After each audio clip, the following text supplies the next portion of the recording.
कभी भरोसा मत करना।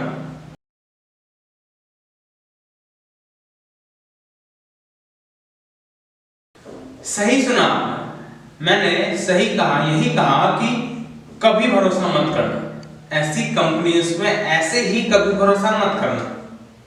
कैसी कंपनीज?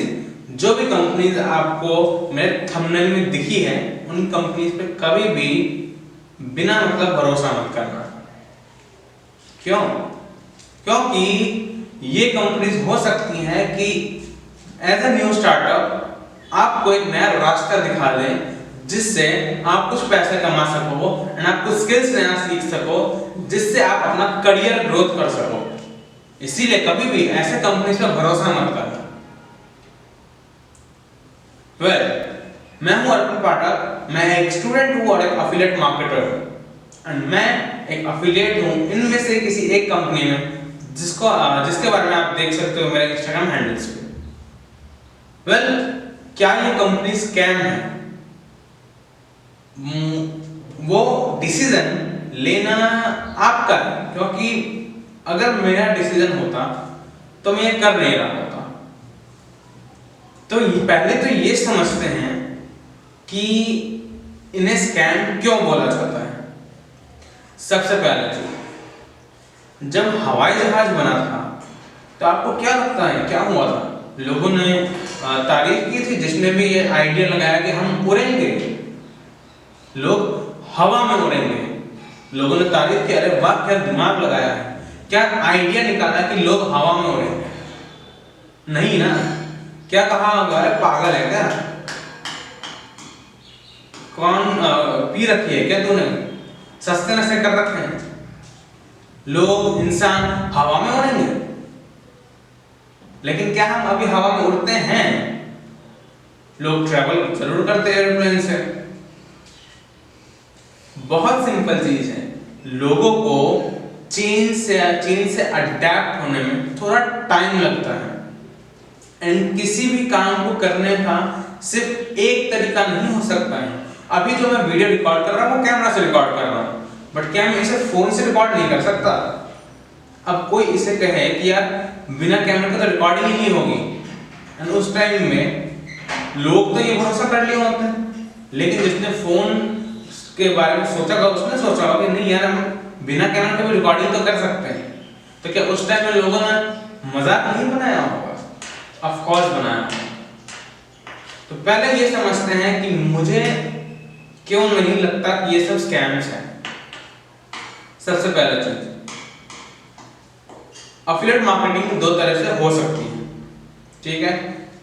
पहला तरीका तो वो एकदम ट्रेडिशनल तरीका जो Amazon, ClickFunnels ये सारे वेबसाइट्स करते हैं कि आपको 10 से 15% कमीशन मिल जाएगा। आप एक वेबसाइट बना लो, उस पर आप प्रमोशंस करो, आप का नेटवर्क एक अच्छा खासा हो, आप उसे अपने YouTube के डिस्क्रिप्शन में डाल दो, उससे प्रोडक्ट मंगाओ, उसको कमीशन मिलेगा। ये एक तरीका हो गया, ये तो फिजिकल प्रोडक्ट्स हैं, तो इसमें कमीशन तो कम होगा ही 10 से 15%। लेकिन दूसरा तरीका भी तो है, क्या हो अगर प्रोडक्ट डिजिटल हो। अब डिजिटल प्रोडक्ट्स में कोई भी मैन्युफैक्चरिंग कॉस्ट नहीं होता है, क्योंकि वो एक वीडियो फॉर्मेट है एंड उसे आपको बार बार क्रिएट करने की जरूरत नहीं पड़ती, तो उसमें आपका मैन्युफैक्चरिंग कॉस्ट कम हो गया। दूसरा, इसका डिस्ट्रीब्यूशन कॉस्ट आपका कम नहीं होंगे, क्योंकि आपको ये किसी के घर एज अ डिलीवरी बॉक्स में नहीं देना होता है, वो ईमेल से जा सकता है, वो आपको खुद का जैसे हमारा फेसबुक प्रोफाइल होता है वैसा प्रोफाइल बन सकता है। इसमें ट्रांसपोर्टेशन की कॉस्ट नहीं है। तो जब manufacturing cost, transportation cost, overall expenses इतने कम हो गए हैं, तो क्या ये प्रूवन नहीं है कि इसका कमीशन रेट हाई हो सकता है? 70%, 80%, 90% अलग अलग कंपनी अलग अलग कमीशन रेट देती है। तो और स्कैम का क्या है? स्कैम कैसे है? अगर ये कंपनी आपको प्रोडक्ट्स दे रही है, आप उनको पेमेंट कर रहे हो, तो ये तो शॉपिंग हो गई ना।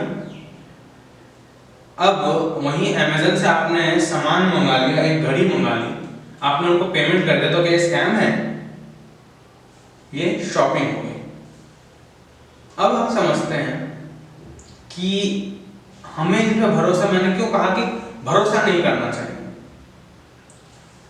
मान लो मैं ड्राइव कर रहा हूं, मैं किसी की गाड़ी ड्राइव कर रहा हूं और मुझे एक ट्रैफिक पुलिस ने रोक लिया।